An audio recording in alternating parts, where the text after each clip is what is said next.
We're on the lookout for sponsors to join us on our incredible journey with Inspired Change with Gunter. If your organisation cares deeply about meaningful conversations around masculinity, self-development and mental health, we'd love to partner with you. Our podcast has a wonderful, dedicated audience committed to personal growth and positive social change. By sponsoring Inspired Change with Gunter, your brand will connect with listeners who truly value thoughtful discussion and support initiatives that promote real transformation.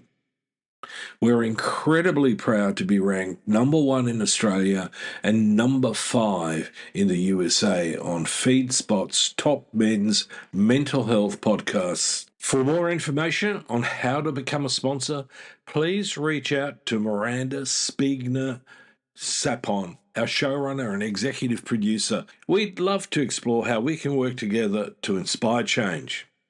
Now, thank you for your continued support, and let's keep inspiring change together. You're listening to Inspire Change, a broadcast that strives to educate, motivate, and empower men to challenge traditions of masculinity.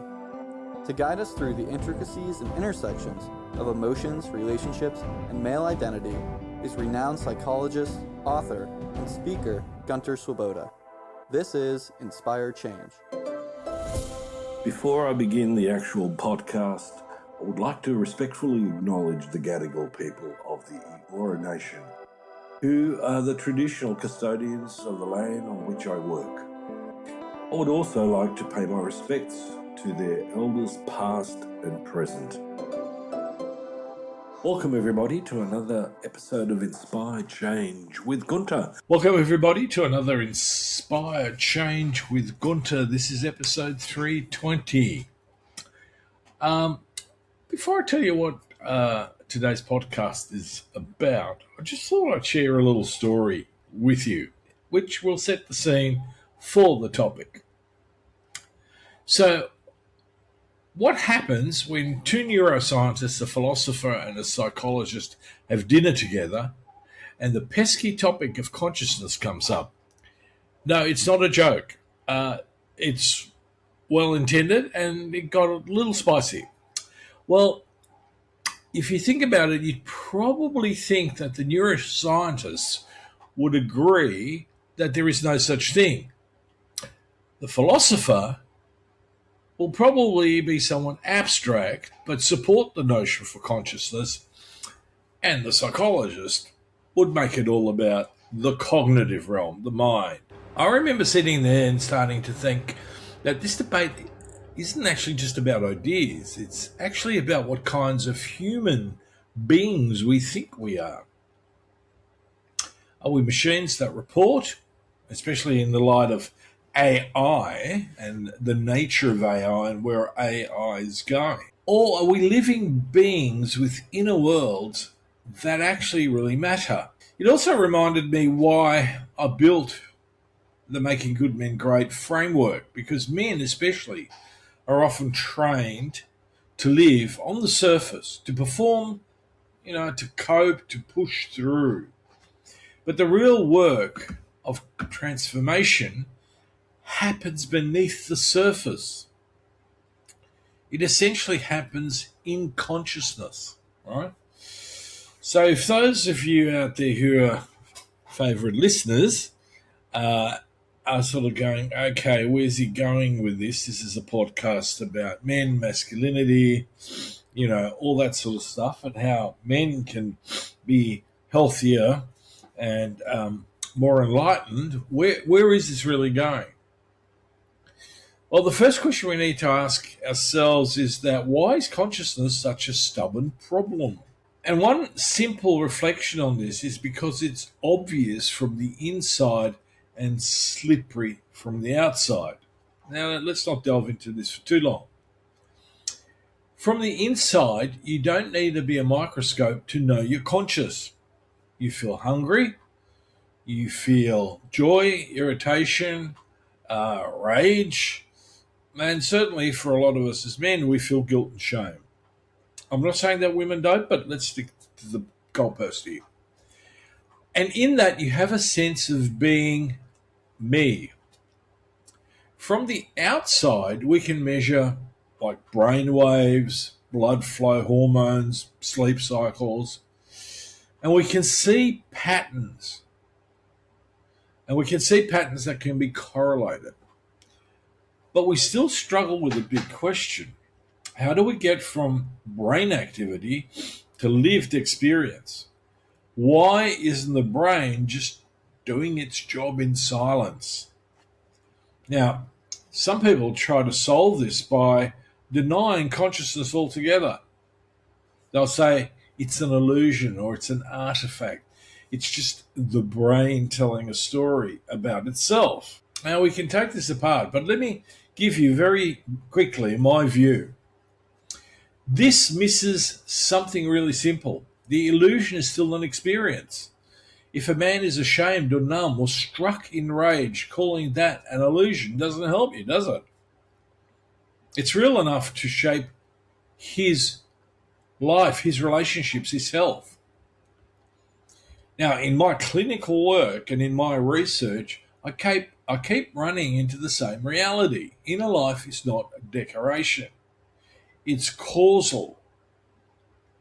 What we can't face inside, we can act out outside. So I sort of threw together a bit of a ideas page about what my views about consciousness are, and in it I actually came very quickly to the notion that in order to progress this, we need to sort of have at least 7 propositions, 7 anchor points for thinking clearly about consciousness without turning it into either a reductionist issue or just mysticism. Not that I don't like mysticism, but I'm also essentially trained as a philosopher scientist, and so I like a bit of evidence for stuff. So today I'm going to keep this one 20-minute episode, and I'm going to do 2 things. First, I'll give you a simple way to understand why consciousness is hard. Second, I'll introduce proposition 1. So I'm sounding a bit like a politician. And I'll integrate it directly with the Making Good and Great model of the mind. Conscious, subconscious, unconscious, and the role of what I call introjects. So here's the simple reason consciousness is hard.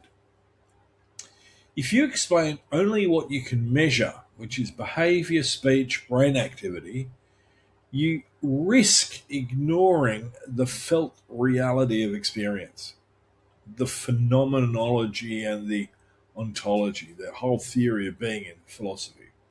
But if you protect experience so much that it becomes mystical, you stop being accountable to evidence.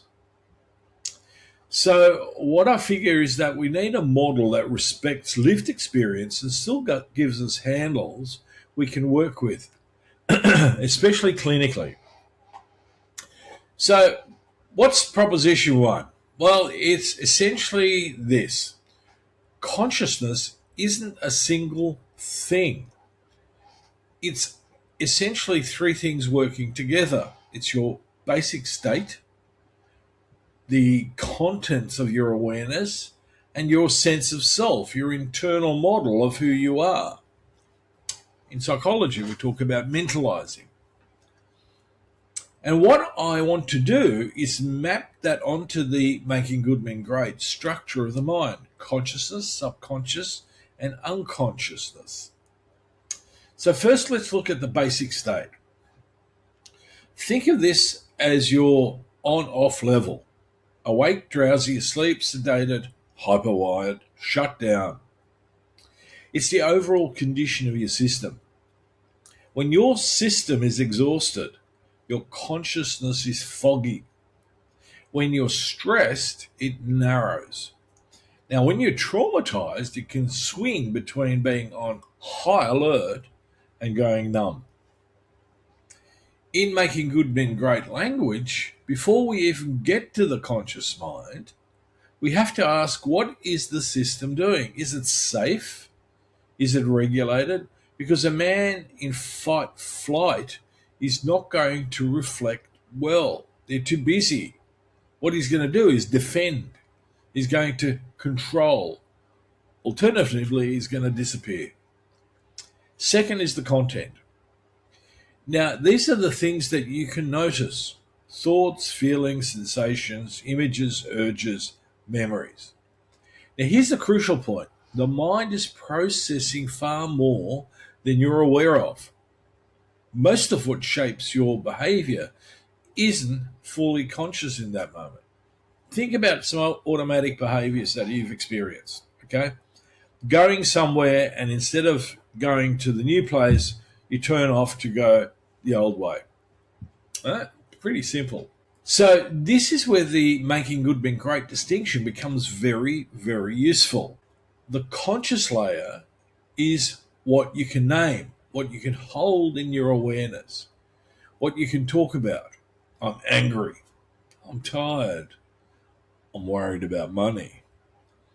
The subconscious layer is what is running in the background: habits, assumptions, emotional patterns, automatic interpretations, cognitive biases. It's like the operating system. You don't see it directly, but it shapes what pops up on your screen. And where it gets funky is the unconscious layer. And that's deeper again. Things you cannot access directly at will. Deep emotional learning, old wounds, defensive patterns, raw drives, symbolic material. This layer shows itself indirectly in dreams, in compulsions, in sudden reactions that surprise you, in the body, in repeating relationship patterns. Now, the third is the self model. This is your who am I system, your identity, your story about yourself, the way you see your role in the world. And this is where making good men great becomes very specific, especially in my research. Because in making good men great, we say men often carry internal voices that are not truly them. These are internalized rules, values, and judgments that were installed by family, culture, peers, schooling, patriarchy. In my thesis, language, I distinguish between the patriarchal introject and the masculine introject. Let me read that again. In my thesis language, I distinguish between the patriarchal introject and the masculine introject. Let me say that in plain English. An introject is basically an internalized voice. It's like having someone living in your head who tells you what's acceptable and what's not. The patriarchal introject is the rule book that says, don't be weak, don't need anybody, be strong, be competent, control yourself, win, and don't show uncertainty. Now, this voice tends to treat vulnerability as a failure, and it often uses shame as a whip. The masculine introject is how it specifically shows up in men shaped by the local culture of masculinity. It's an addition of the rule book that says fundamentally a real man handles it this way, or a real man doesn't cry. A real man keeps his family safe by never falling apart, and so on. You get the drift. Now, some of these values actually have a healthy version: courage, responsibility, accountability, and steadiness, consistency. But the introject tends to exaggerate them into a harsh identity. It turns strength into an emotional prison. And here's the point: these introjects shape consciousness by filtering what you're allowed to notice. If your self model is I'm competent and I'm in control, then feeling Things like fear, grief, shame, tenderness may not be allowed into your consciousness. They get pushed into the subconscious or unconscious. They may be blocked, or they may be an attempt to protect you in some way. However, they also don't disappear. They come out sideways: irritation, shutdown, addictions, overwork, porn use, explosive anger, emotional absence. So when we talk about consciousness, we're not talking about some abstract debate. We are talking about what you can face inside yourself without collapsing. This also links into something my research keeps circling back to: processes that act in the inner world of the therapist. And the key one for the therapist is countertransference. Again, let me give it to you in plain English. Countertransference is what happens in a therapist when the client's emotional world presses or triggers the therapist's own inner script. If a male therapist has a strong masculine introject, I must be competent, I must know, I must never be uncertain, then the presence of a distressed male client can trigger pressure. Now, that can trigger me into trying to fix it, to advise, to rescue, to move away from vulnerability too quickly. Now, all of those things may have a place, but not all the time, and it needs to be measured not just in the like doses, but it has a time and place. And most of us, in my experience, have a tendency to go too quickly. I recognize that in myself, in my early career. So patriarchy isn't just out there, it becomes an in here. It shapes what both the client and the therapist can tolerate consciously. And that's why I call masculinity a clinical ontology in my work. It's not just the social story, it's something that shows up in the therapy room as a real pattern of awareness, shame, of defense, and relational moves. Some good and some not. So let's bring this in the social side together. We don't build consciousness alone. We learn what's normal by being around other people. We copy them, we adapt, we sense, and we get rewards and we get punishments. And this is why mirror neurons, let's come back to neuroscience, become such a big deal, especially in the media, because they point to a basic truth. We are wired to mirror each other. What you watch, you absorb. What you grow up around, you internalize. Now, let's think about using porn. Okay, I won't extrapolate on this right now, but this is where it's really important. The science here is more complicated than the hype, but the everyday truth remains.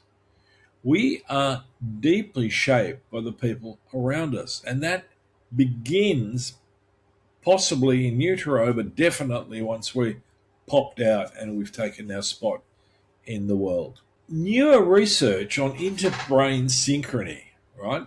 Brains literally syncing up during conversation and cooperation, support the same message. Connection is not just emotional, it's also physiological. So if your social world pushes vulnerability, you will not only hide it, let me say that again. If your social world punishes vulnerability, you will not only hide it, you may literally struggle to come into accessing it, allowing it into your awareness. It's not going to be there. And if your social world rewards honesty and emotional courage, your consciousness expands. You gain access to more of yourself. And this is why men's group done well can be absolutely transformative. That is also the case with group therapy. They create a different social field, a different set of rewards, a different what's safe to feel. And that changes the self model. It softens the introject, those rule books.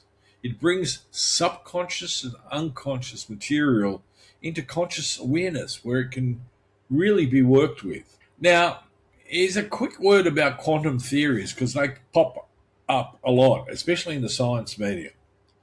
And because often people ask, there is some research that thinks consciousness might involve quantum processes in microtubules or other brain structures.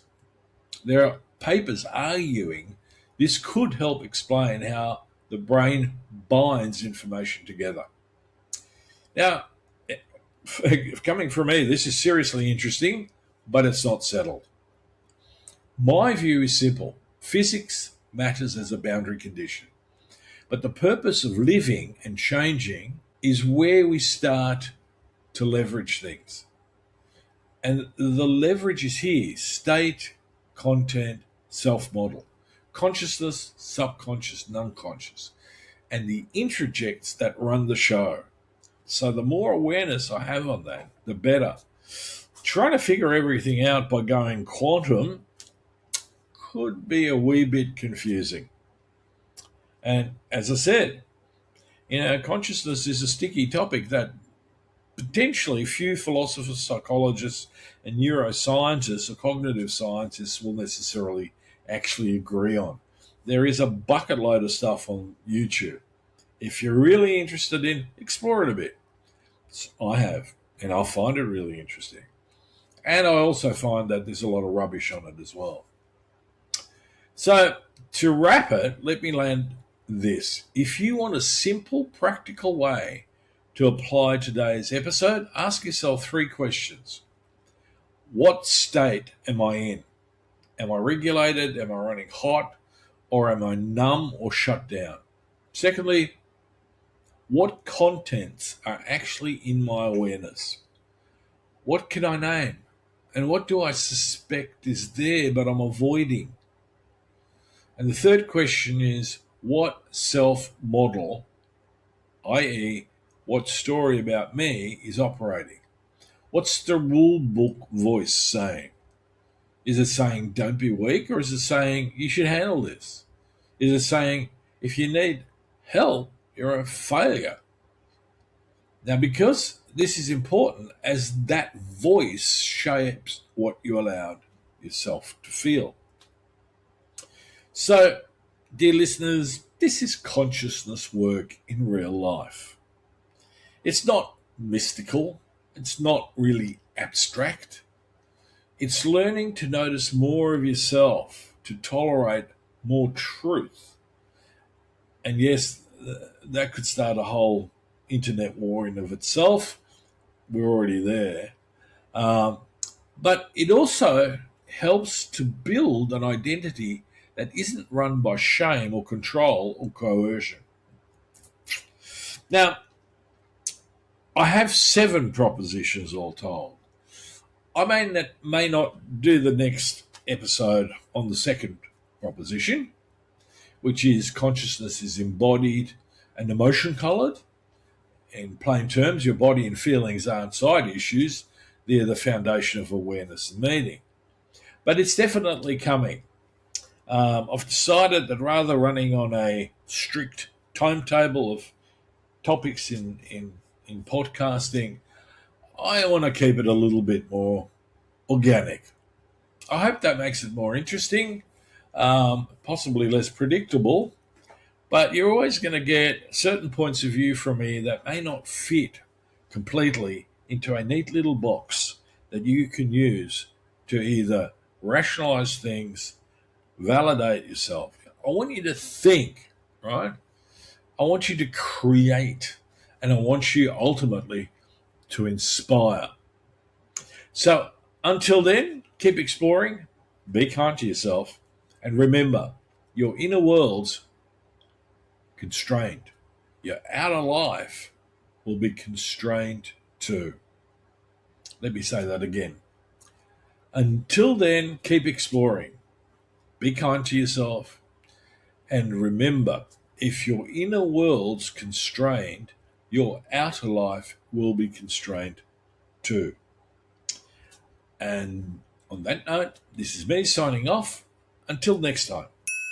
On this show, we talk a lot about living with purpose, slowing down, paying attention, and being intentional about the choices we make every day. Because when we simplify the noise around us, we can better hear what really matters: empathy, connection, and showing up as the best version of ourselves. That's why I'm genuinely pleased to welcome our newest sponsor, Distill Union. Their philosophy aligns beautifully with what we do here. Distill Union creates slick, thoughtfully designed essentials: wallets, key organizers, phone cases, all built with a less is more approach. Their Wally wallets, Ferris key organizers, these are everyday tools that make life easier, cleaner, and calmer. In that simplicity, there's space for clarity, there's space for change. As a thank you to our Inspire Change community, they're offering 20% off any product with the promo code Inspire Change. Have a look, try them out, and see how simplifying your day can open the door to something deeper. Visit distillunion.com and enjoy 20% off any product with the promo code Inspire Change. That's distillunion.com with promo code Inspire Change to check out. Hello to all our listeners. We thank you for tuning in and promoting positive social change. This makes you a part of Gunter's efforts in transforming not only men's lives, but lives in general, and we are grateful that you have joined us. This week, we would like to share our gratitude with our listeners from the city of Tashkent. You're responsible for getting Uzbekistan to number 15 on the Global's listeners list. Congratulations! We thank you so much for your continued support as we appreciate your efforts toward positive social change. I, Devonna Prinzi, the co-executive producer, and our showrunner, Miranda Spigner-Sapone, sincerely thank you and ask that you please take the time to like, follow, subscribe, and share as your efforts make a difference to everyone here at Inspire Change with Gunter. Please remember, if you want to share your story of social change, feel free to reach out to the show directly. Please see the show notes for our contact information. As always, thank you to each and every one of our listeners, and most importantly, please keep inspiring positive social change. Love to hear from you. And if you're interested, please check out my work on www.gunterswoboda.com or www.goodmengreat.com. Thank you for listening to Inspire Change, a broadcast that strives to educate, motivate, and empower men to challenge traditions of masculinity. For more information on the Making Good Men Great movement, or for individual or group coaching sessions with Gunter, visit goodmengreat.com.